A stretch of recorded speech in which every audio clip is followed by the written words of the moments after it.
Welcome. My name is Grandma Storm. I write stories for young adults. Today I'm reading chapters 101 through 105 in my book, The Book of Faith.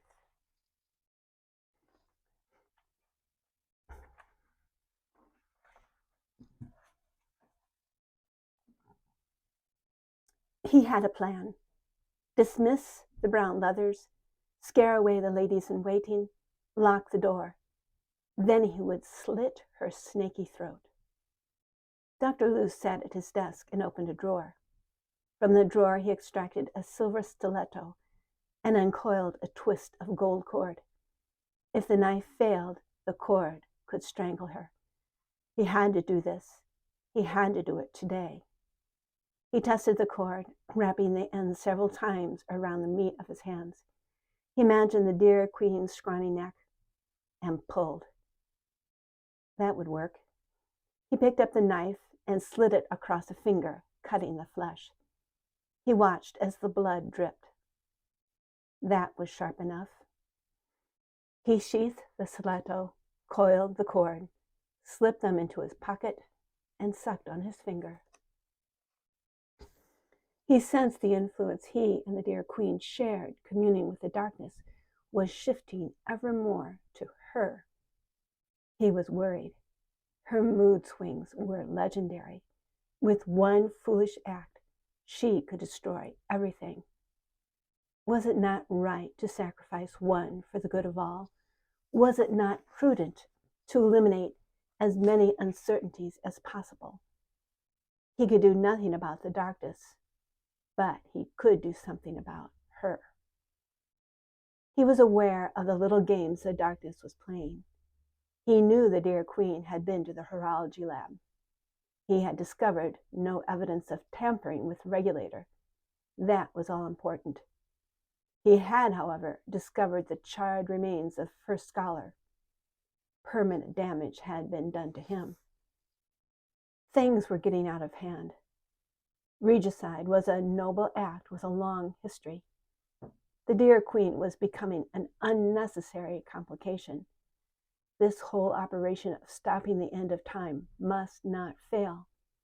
The dear queen was irrelevant. He left his office and made his way to her chambers. He found a perch and nestled amongst the collections. She had just arrived from the daily session with the dear queen's royal accountants and was in high spirits. The ladies in waiting gathered around her. He glanced at the mirror. It was empty. That was curious.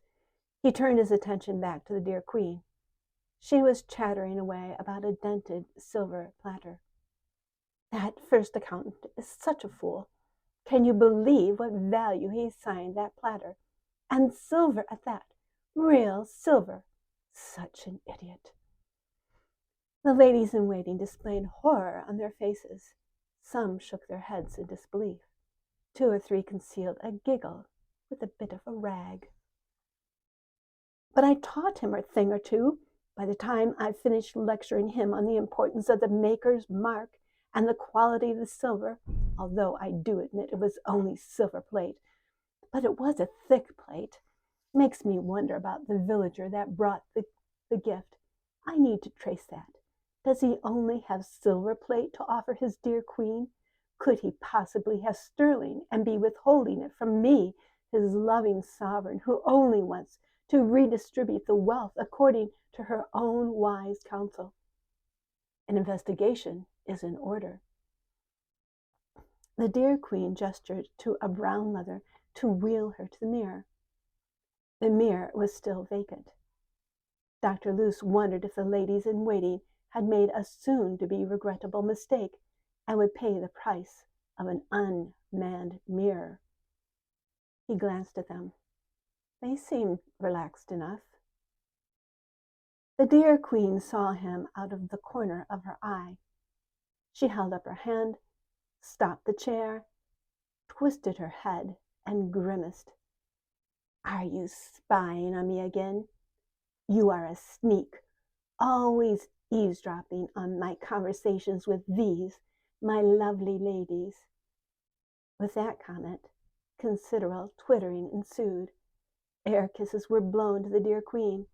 She tilted her rash-encrusted cheek to receive them. They are sweet. You, Dr. Luce, on the other hand, are a perpetual pain. What do you have to trouble me with today? I had a delightful time with my accountants, and you, as usual, turn up to spoil my good mood with some meaningless and boring so-called matter of state or some bloody ceremony.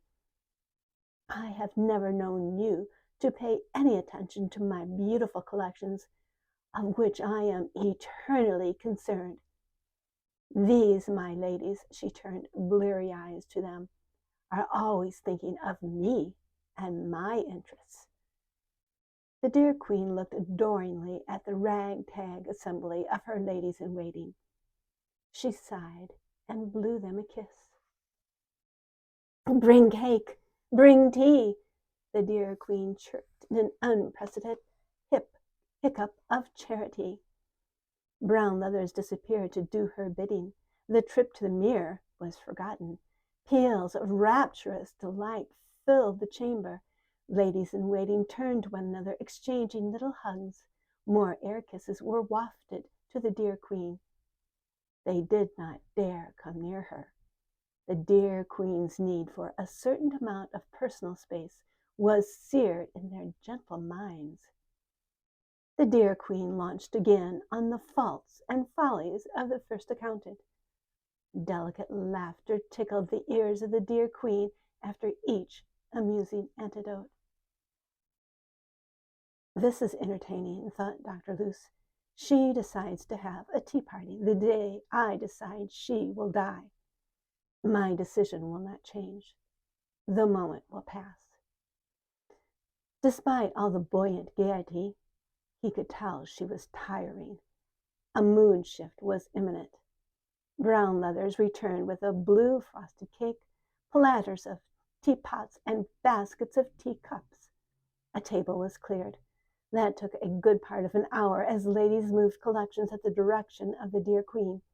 Stacks of stuff shifted several times, but at last the party was assembled to the dear queen's specifications. With grunts of relief, Brown Leathers placed the heavy trays and cake on the table. All gathered around, twittering excitement with admiring chirps. One of the senior ladies began to slice the cake. At the same moment, a young, or at least youngish, lady-in-waiting had the misfortune to drop a teacup. The knife in the hand of the senior lady-in-waiting disturbed mice nesting inside the cake. Mice dropped to the floor and made their escape up various legs. Dr. Luce folded his hands and watched as pandemonium ensued. Wiser ladies-in-waiting made a hasty retreat for the door. Less wise tried to salvage the occasion with calm cooing directed toward the dear queen, then made a grab for a piece of cake as they followed their comrades out the door. They left a little singed. Brown Leathers also thought it prudent to leave. With a glance to Dr. Luce, the committee of guards voted with their feet and left. Unmoved, Dr. Luce continued his watch as the dear queen threw what she could reach, cursing what she could not, and spit fire into the air.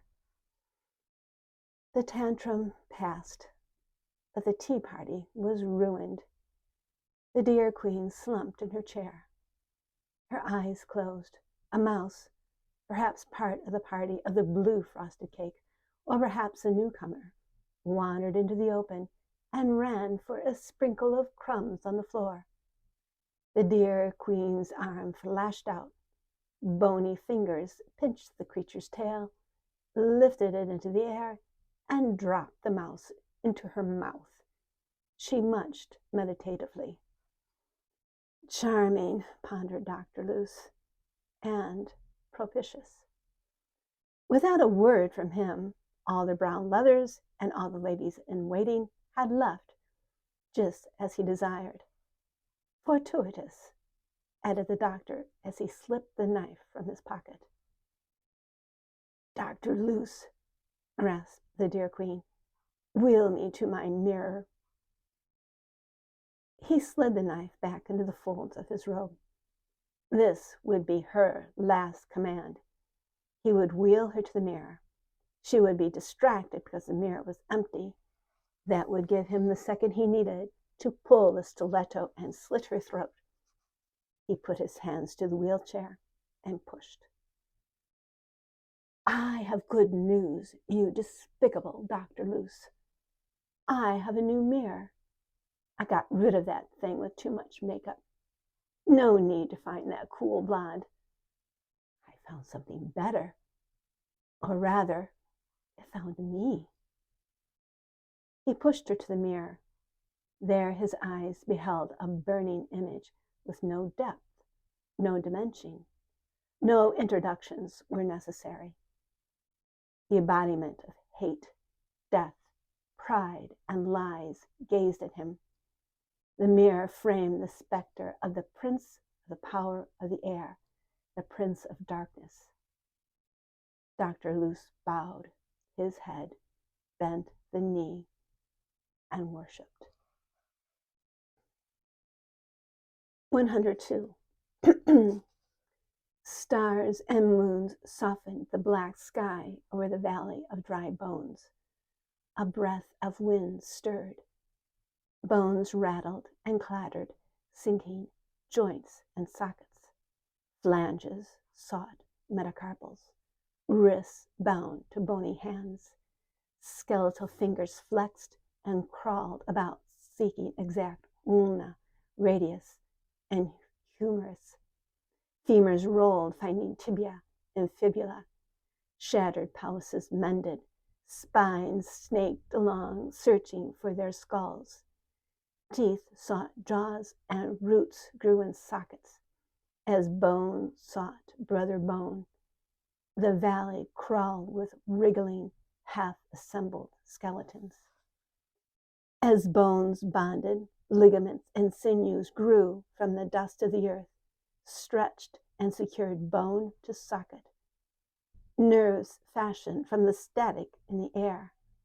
Flesh grew red and lean, knotting into muscles.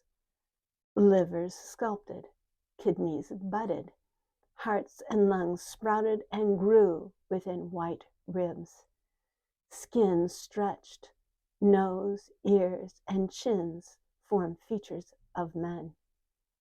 Sightless eyes developed under closed lids and thickening brows. Beards grew, and hair sprouted over thin-skinned skulls. Bodies lay in heaps as they had fallen on the day of battle so long ago. No wounds, no cuts, but no breath filled the lungs. Hearts did not beat. The seed faith sowed bore fruit. The fruit was the bodies of men. She did not see it, for she was fast asleep under her mothering tree. Theophilus saw. He came down the mountain with the giants and witnessed the restoration of the army of the king. Moonlight revealed a man entering the valley. Theophilus touched Timon's arm and pointed. Timon smiled. It is the prophet, said the giant. Many know him as stranger. All is prepared. Here is the evidence. The bones are assembled, and the prophet has arrived. Theophilus watched Stranger thread his way amongst the bodies of men until he was deep in the center of the valley. He lifted his arms and spoke these words to the sky. O breath of life, fill these slain that they may live. The words echoed across the valley and reverberated against the mountain, rolling like thunder into the ears of living and non-living alike. As Theophilus watched, 4 great whirlwinds spun into the valley, rushing over the bodies of men, invading nose, mouth, and lungs with the breath of life. Like babes delivered from the aqueous womb, The entry of air was sharp. Hearts jolted to life. Eyes shot open, and men struggled to their feet. "Time to work," directed Stephen to the sixth and to Theophilus. "This army has fasted long enough. They are hungry, not to mention exposed. After those needs are met, they will be looking for their swords, for they live to fight." 6 stations were stocked and ready: tunics, boots, packs, rations, armaments, shields. Naked men lined up for their kit and came away proud soldiers. Nicanor and Theophilus manned the 7th queue. Hot stew, hot bread, cold drink, all delivered via Nicholas's lifts from Nicanor's fortress kitchen. Men rotated through the chow line, ate their first hot meal in a long, long time, and returned for seconds and thirds. Good cheer, a little rough play, and loud talk echoed in the once silent valley as warriors filled their bellies and tested their swords. 103. The eyes in the mirror were hypnotic. His features were even. His skin was flawless. He told the dear queen he wanted to become one with her. She played coy, flirting, and simpering. She demanded a new portrait she would send for the royal artist. She leaned into the image. She could not take her eyes off the new mirror. A few ladies in waiting filtered back into the dear queen's royal apartments. All seemed normal. Dr. Luce stood beside the wheelchair. The ladies kept a respectful distance, but managed to secure some cake. Mouse or no mouse, a chance for something to eat was not to be overlooked. Discreetly, they enjoyed a cup of cold tea. A detachment of brown leathers stood outside. "Send for the royal painters," ordered the dear queen, at no one in particular. Startled almost to the demise of another teacup, a lady jumped, hurried to the door, and informed a brown leather of the dear queen's command. The man ran to the studio. He found the artist painting over portraits of the last mirror. "The dear queen commands you to attend her in her royal apartments." "What?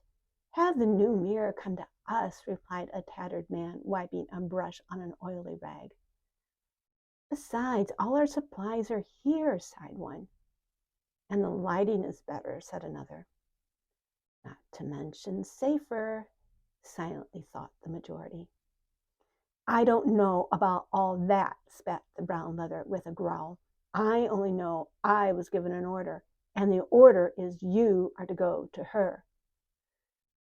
With a groan and muttered oaths, the artist packed brushes, paints, easels, and canvases. "I would not dilly-dally, boys," added the brown leather as he turned to go. "Her temper is a mite warm today." When the painters arrived, they found the ladies in waiting in a knot, sipping tea. The dear queen sat before her mirror.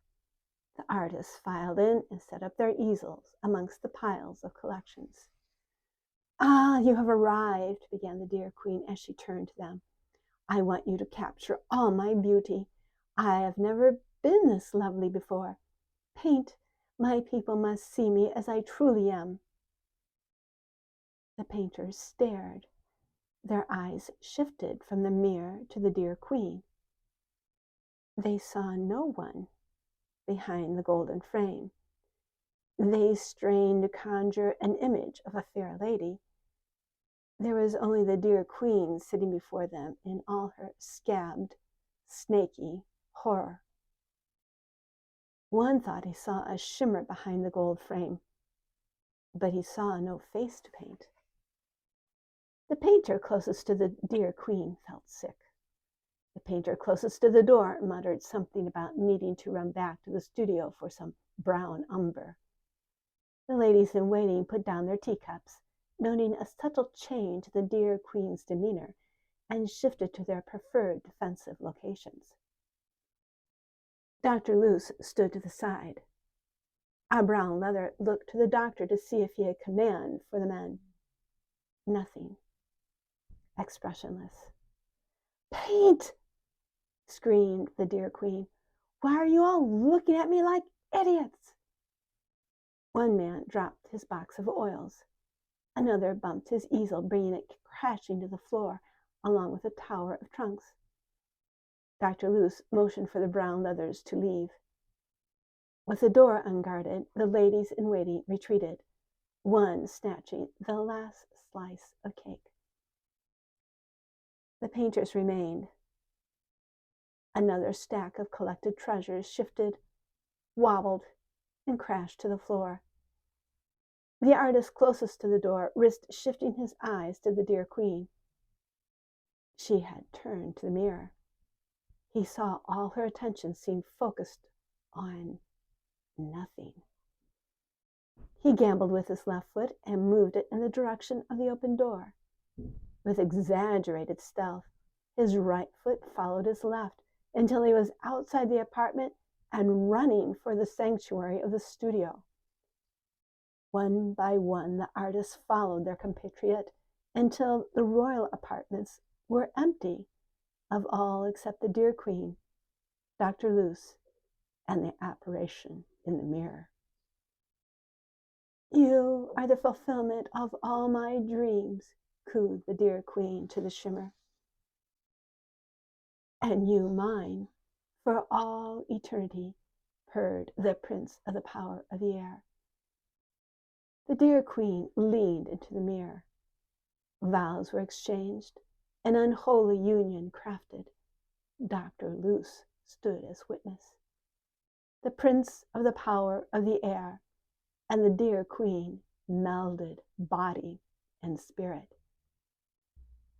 The dear Queen rose from her wheelchair. The robes shrouding her serpentine body fell away. She moaned and writhed in travail like a woman giving birth. Her skin pulled tight, stretched, and split. A red monster stepped out of the husk of diseased skin. Wings unfolded, dripping bloody slime. 104. Faith woke to the sound of trumpets. She sat up and looked with wonder upon legions and legions of soldiers with shield and sword flashing in the first rays of the morning sun. "Mother, look!" exclaimed Faith as she threw back the blanket. "Yes, Faith," answered her mother. "See what your seed has wrought." "Why did they have to go?" interrupted Tirzah. "They are men called to the battle," answered Faith's mother. "Mother, what is Tirzah talking about?" "Ashiel and Sam left to join the army. They intend to fight for the king. Today is the day of battle between the dragon and the king." "What dragon?" "The dear Queen," responded Tirzah. "It can be no other." A flutter of gray interrupted conversation and landed on Faith's head. "Look, Mother, it's Anna." "So I see," laughed Mother. "Oh, Mother," began the girl, "how happy I am. All I could possibly want is Pa, Sonia, and our own home." "They will come, my daughter." "Today, Mother, today?" Faith skipped away to reacquaint herself with her long-lost pet. Kerr gambled about, barking and begging for breakfast. Faith found her pack and rummaged an apple for herself. She found grain for Anna and a hunk of bread for the hound. The little girl leaned back against the mulberry tree, waiting to hear her sing. No song came. Mother, asked Faith, why doesn't she sing? Mother walked to the tree and laid her hand on the gnarled bark. She is still with us, responded Mother. She is listening. She knows she is where she is meant to be. Like a prophet, she knows the certainty of place. She awaits time. What do you mean? It is the last day. We are all gathered and waiting. What are we waiting for? You mean, for whom are we waiting? For whom are we waiting? The king and your father. Pa? Your pa is the kindest man on this world, a special friend of the king, but he is not your father. Remember when we were running from the Brown Leathers? He gave us shelter. As I lay dying, he promised me he would take care of you. Faith stood with her back leaning on the mother tree. With Anna on her head and Kerr at her feet and her mother holding her hand, she remembered. More than remembering, she heard and saw the scene playing before her mind's eye. It was the cold dawn of a morning some years ago. A woman lay exhausted at the threshold of a cottage next to a mill. A toddler cried in her arms. An old man opened the door. Without a word, he helped them into the house, looked to see if they were followed, and closed the door. The little girl stopped crying long enough to say, "Ma." Then she went back to crying, clutching at her mother and pulling on the woman's brown braids. The woman was gaunt and weak, torn dress, no shoes. Her feet were cut and bleeding. Her skin was gray, her eyes sunken with exhaustion. He lay her on the bed. Her eyes never left his face. The woman asked, "What is your name? Who is your father?" "I am Theophilus, son of Melchizedek." She whispered, "Theophilus, son of Melchizedek, do you love the king?" "Yes." "Feed my lamb." Theophilus went to the cupboard and returned with bread. The child stopped crying, held out her hands, and took the bread. He picked her up. She was a little thing. "My dear," said Theophilus, talking to the woman, "how came you to my door?" "Brown Leathers chased me from Tophet. Dear Queen wanted her. I'm going to a better country, but I don't think I will make it."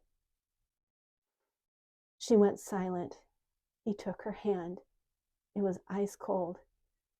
She asked a second time, "Theophilus, son of Melchizedek, do you love the king?"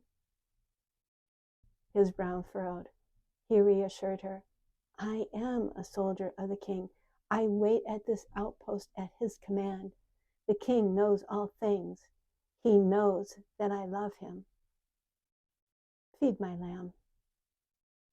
Ezra looked at the little girl. Brown hair framed a tiny face with blue eyes like her mother's.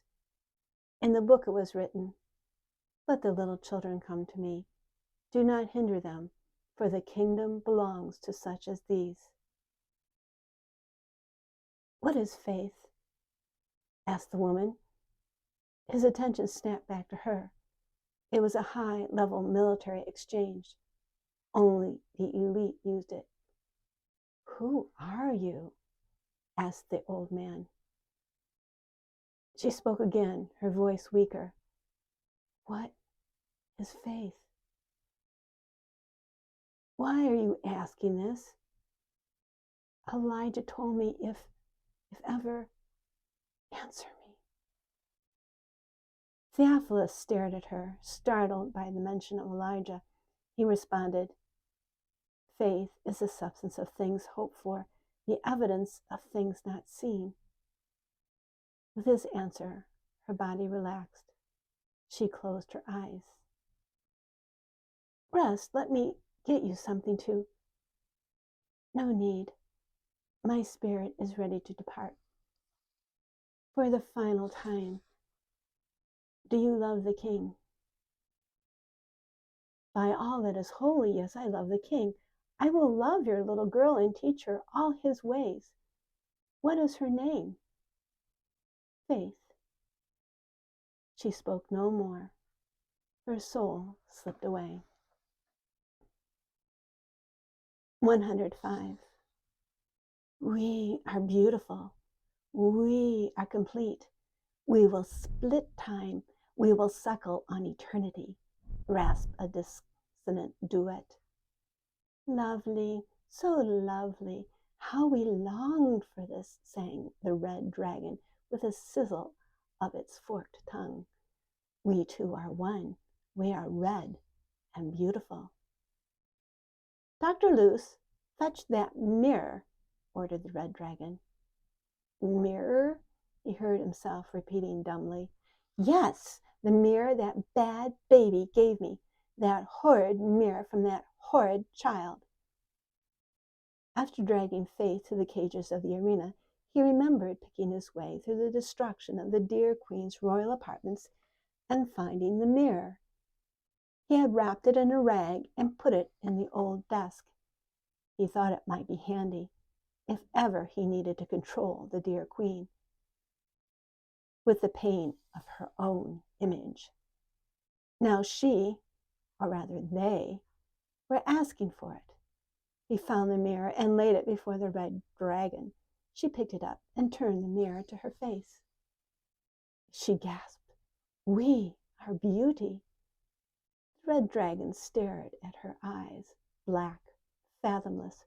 Her flawless skin was as smooth as flowing blood. No itching, no dander. She still lacked a chin, but no matter.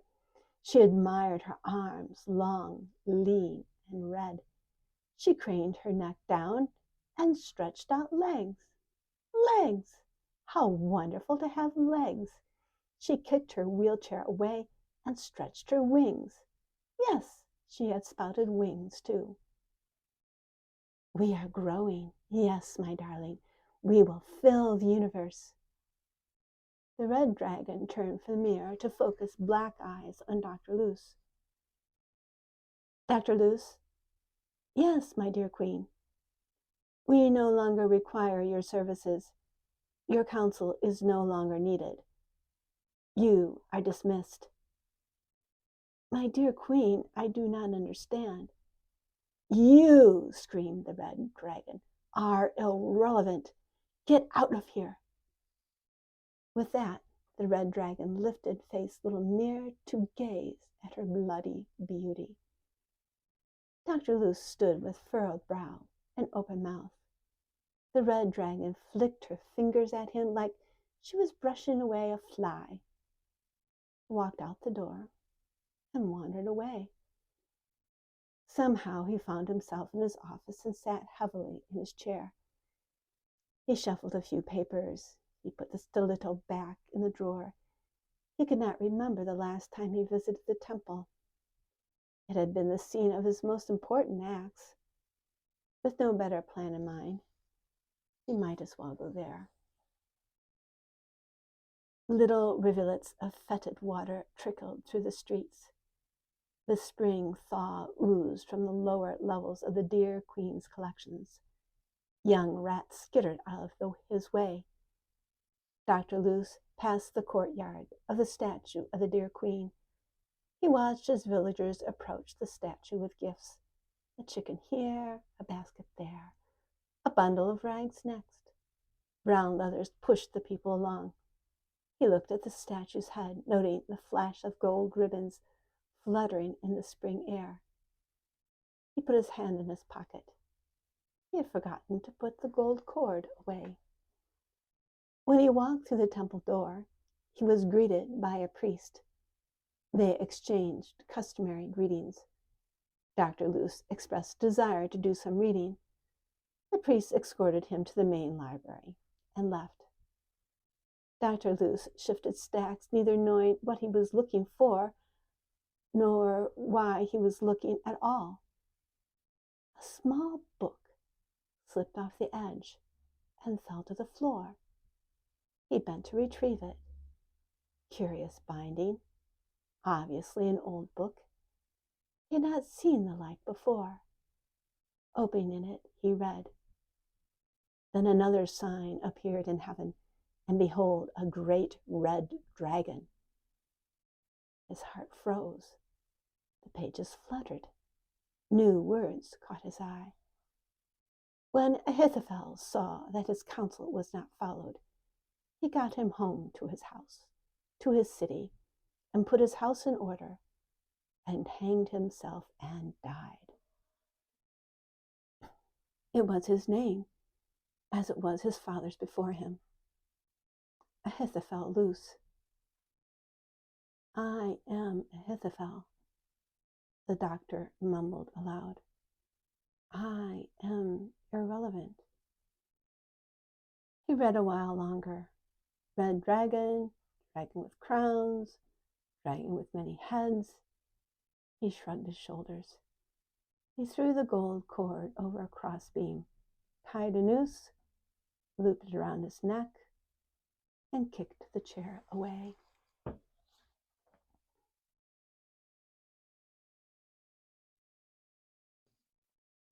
Thank you for listening. To hear more of the story, please come back soon, or you may purchase your own copy on Amazon. Just follow the link below. Until next time.